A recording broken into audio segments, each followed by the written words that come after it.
Assalamualaikum warahmatullahi wabarakatuh. Halo teman-teman sekalian, kembali lagi di channel YouTube saya. Nah, pada kesempatan kali ini teman-teman sekalian, saya akan menjelaskan sebuah materi di dalam mata kuliah manajemen supervisi BK. Nah, materinya sangat menarik buat teman-teman, yaitu konsep dasar supervisi BK.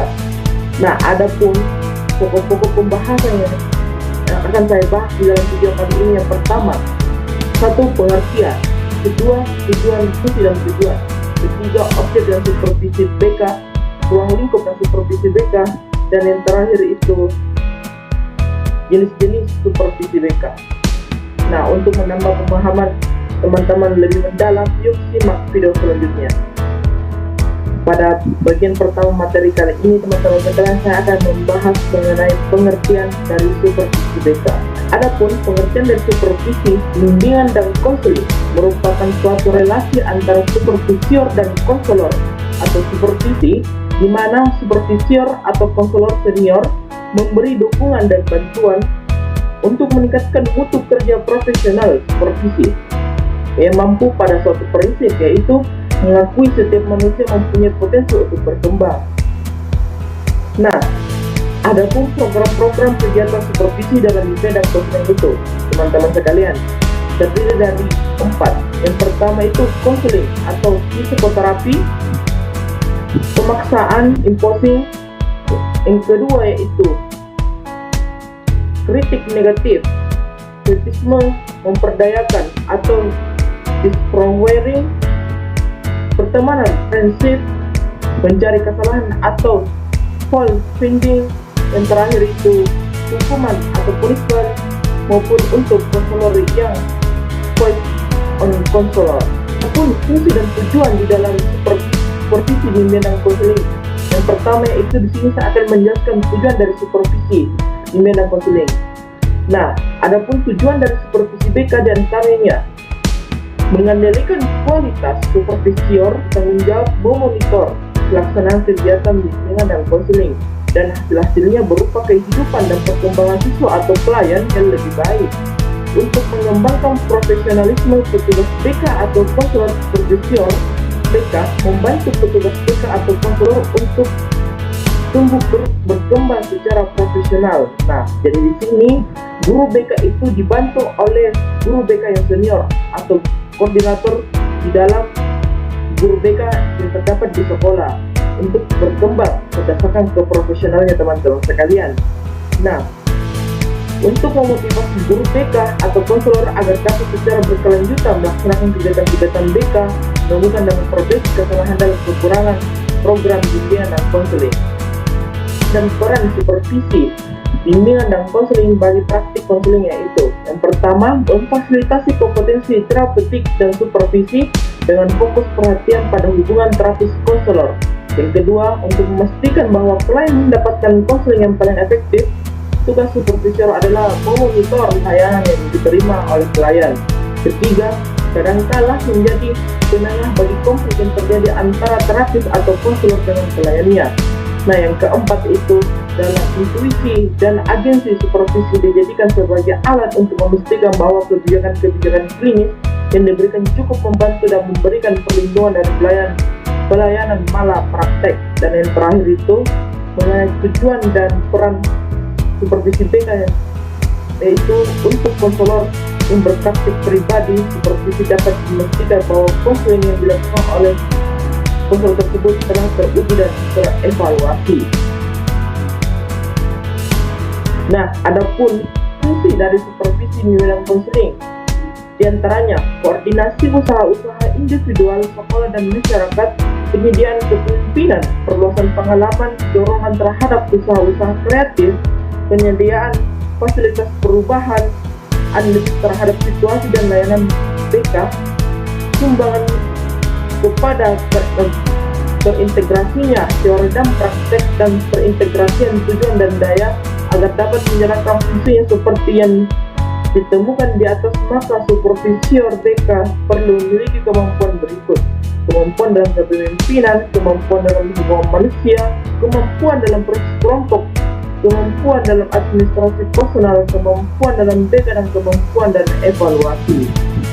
Kita melangkah materi bagian ketiga mengenai objek supervisi bimbingan dan konseling. Supervisi layanan bimbingan dan konseling adalah upaya untuk mendorong mengkoordinasi pertumbuhan petugas bimbingan dan konseling atau yang biasa disebut konselor secara berkelanjutan, baik secara individu maupun secara berkelompok, agar lebih memahami dan bertindak secara efektif dalam melaksanakan layanan bimbingan dan konseling, sehingga mereka mampu mendorong pertumbuhan setiap siswa agar dapat mencapai prestasi secara cerdas dan kaya dalam lingkup masyarakat. Dalam hal ini, pihak yang berwenang sebagai konselor adalah kepala sekolah yang ada di sekolah tersebut.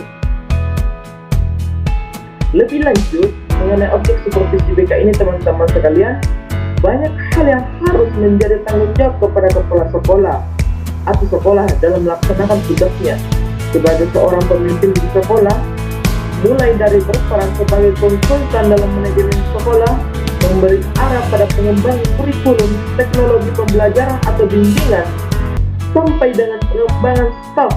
Ada kalanya juga ia berperan sebagai seorang supervisor yang melakukan pengawasan serta perbaikan dari kinerja guru hingga staf atau tenaga pendidik yang ada di sekolah tersebut, termasuk terhadap layanan bimbingan dan konseling yang dilaksanakan di sekolahnya. Dalam melaksanakan tugasnya tersebut, kepala sekolah juga harus menguasai strategi pendekatan atau model supervisi yang cocok untuk menyelesaikan suatu permasalahan yang terjadi di dalam sekolah tersebut.